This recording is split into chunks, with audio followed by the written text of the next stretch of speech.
high net worth clients, the wealthy, they're just like us. They demand stocks to be put in their portfolios, but sometimes those stocks may not be the right fit for the portfolios.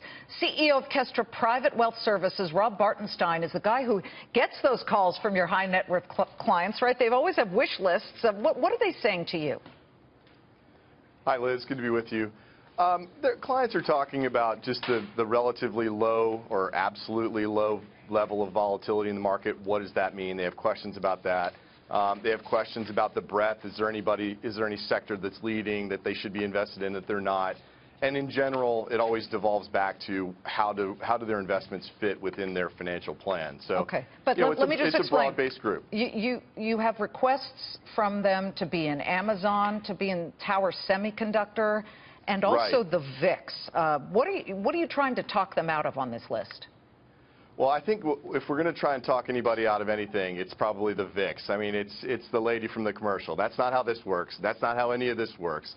The VIX has been packaged in a way either via ETN or ETF that allows investors to take advantage of owning that index. But when you go back and look at the actual returns from either the ETNs, which are an unsecured debt obligation of the issuer, or the ETF, which can actually own the VIX contracts, what you find is that the investor rarely gets 100% or even close to 100% of the return that they're expecting from the move in the VIX index. I get that, but let me just bring up Double Line's Jeff Gundlach. He says the VIX is insanely low. In fact, it just hit a 24-year low, and that now should be the time for investors to purchase it in the form of put options.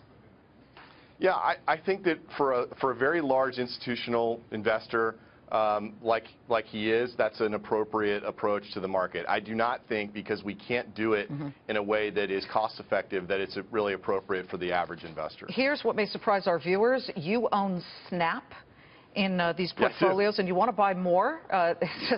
It is crashing today. Why? Yeah. We took it on the chin today for sure. I like Snap because I think that it's a story that's really yet to be told.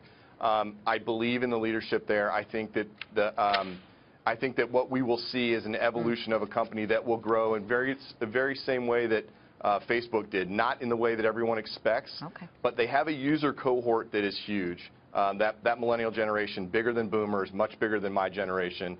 They live in that. They live in that universe. They live in that Snap biosphere. And to these folks, what some of your viewers need to understand is that moving from the Snapchat to iMessage, for instance, is like a rotary dial. It's like a rotary dial telephone for them. They won't do it. Good to see you, Rob. Thank you so much.